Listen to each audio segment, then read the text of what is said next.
Dear JPSC aspirants, JPSC candidates, कल हम लोग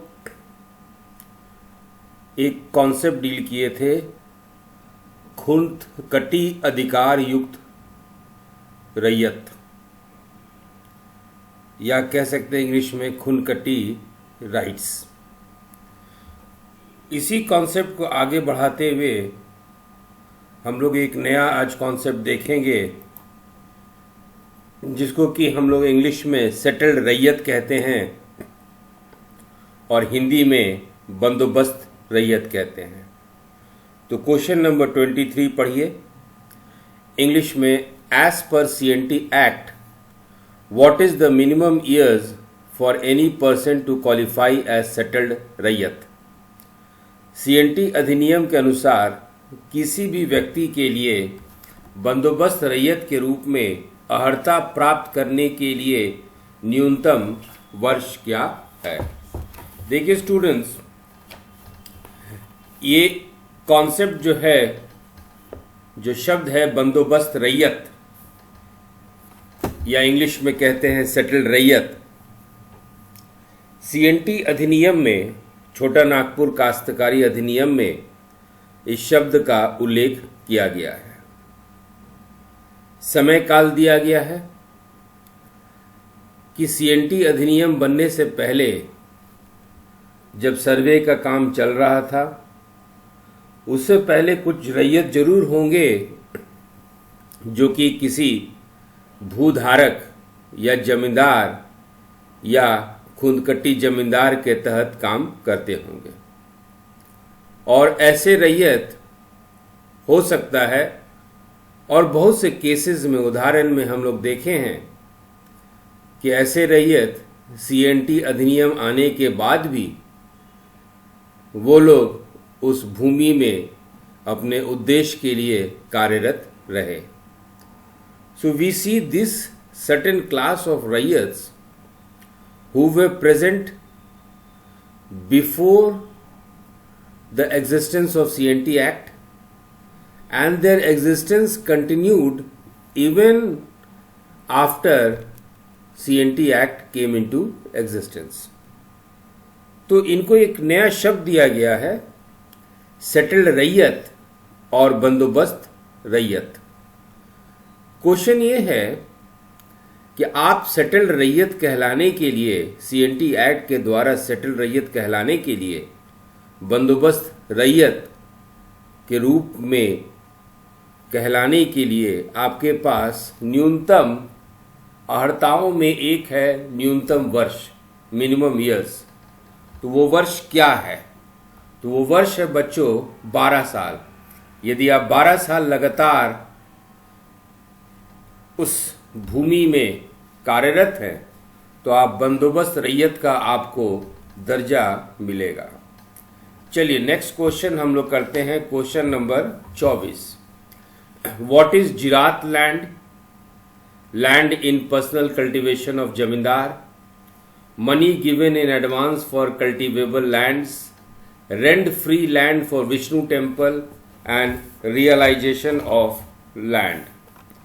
तो आप देखिए कि जिरात लैंड होता क्या है। जमींदारों के पास कुछ भूमि होती है जिसपे वो व्यक्तिगत रूप से खेती करते हैं। तो zirat land means land in personal cultivation of जमींदार।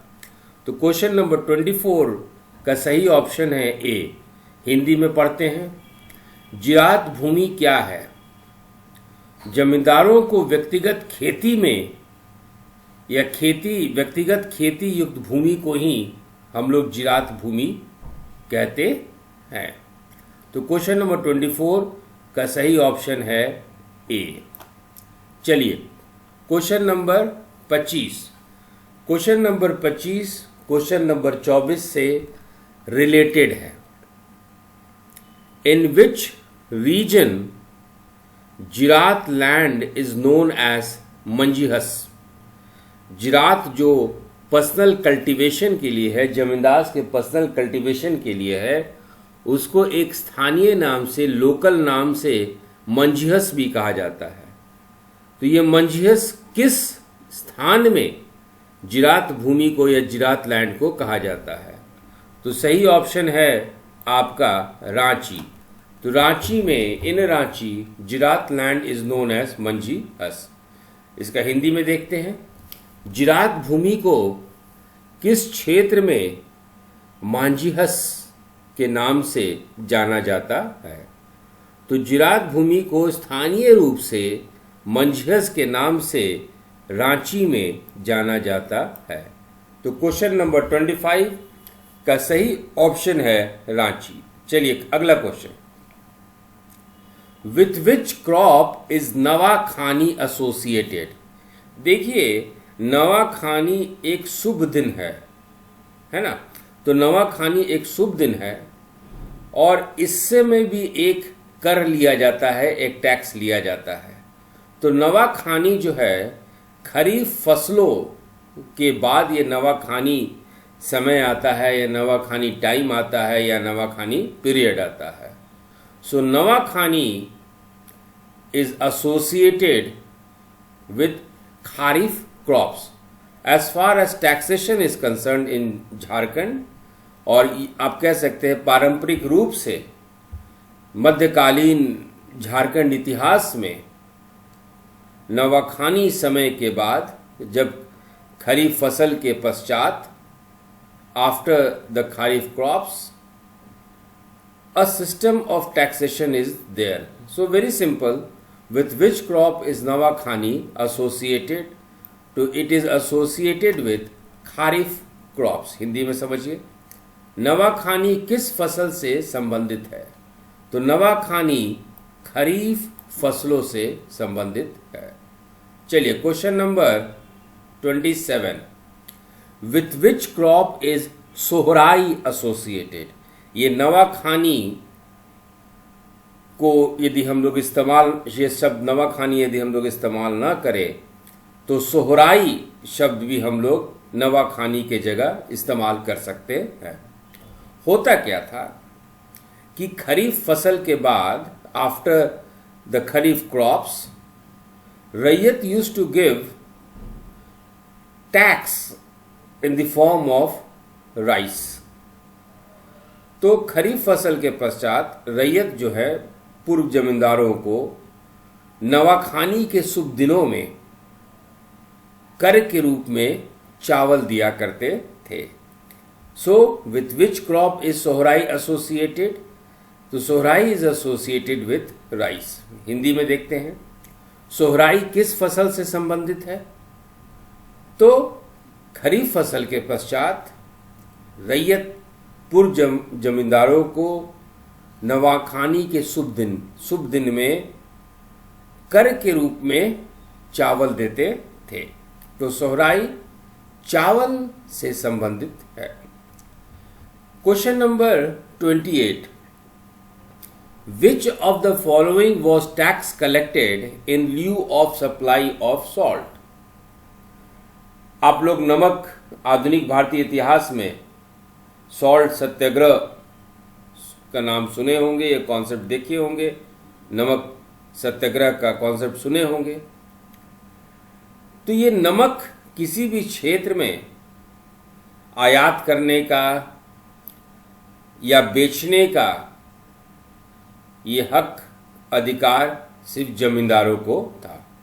So during British period, zamindars were the only people who had the right or who had the power to supply salt or to sell salt. So in return for the supply of salt, a tax, or you can say a traditional tax, was collected, and this traditional tax was known as निमोको धन। तो 28 का सही option है सी। हिंदी में सुनिए, नमक की आपूर्ति के बदले निम्नलिखित में से कौन सा कर वसूल किया जाता था? तो अंग्रेजों के समय पूर्व जमींदार जो हुआ करते थे, जो उस समय के जमींदार हुआ करते थे, ये नमक के बदले रैयतों से धान लिया करते थे, राइस, क्योंकि नमक का आयात सिर्फ पूर्व जमींदार ही कर सकते थे। तो इस कर का नाम दिया गया निमोको धान। तो क्वेश्चन नंबर 28 का सही ऑप्शन है निमोको धान। चलिए question number 29, in which of the following regions Bachhakar was imposed.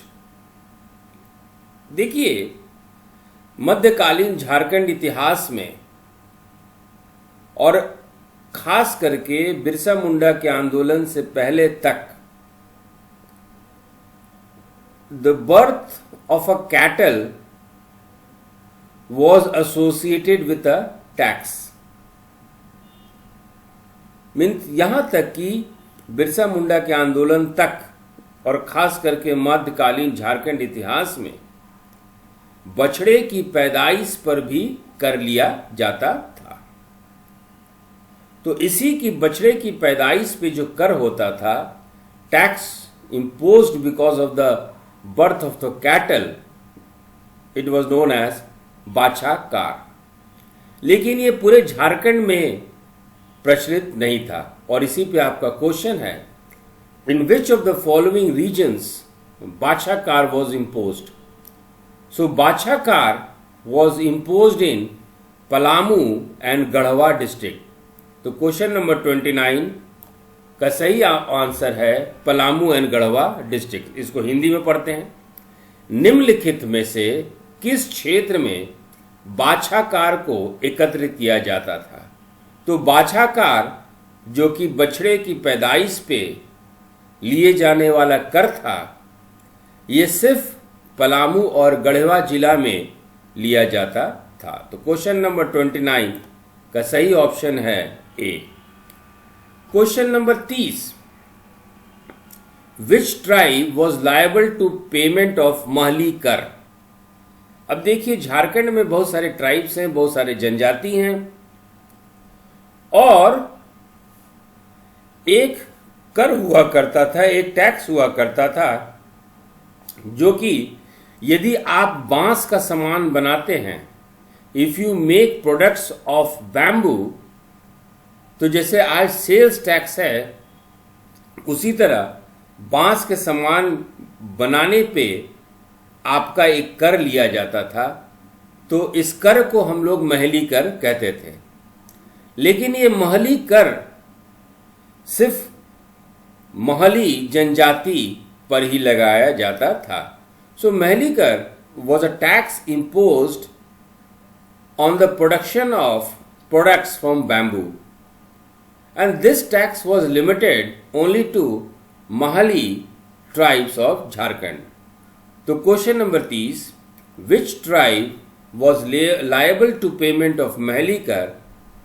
तो वो था बच्चों महली ट्राइब। तो 30 का सही ऑप्शन है डी। हिंदी में पढ़िए, महली कर के भुगतान के लिए कौन सी जनजाति उत्तरदायी थी। तो महली कर के भुगतान के लिए महली जनजाति उत्तरदायी थी, जो बांस के सामान बनाने पे लिए जाने वाला एक कर था। तो चलिए बच्चों, इसके साथ ही आपका 30 क्वेश्चन समाप्त हुआ। थैंक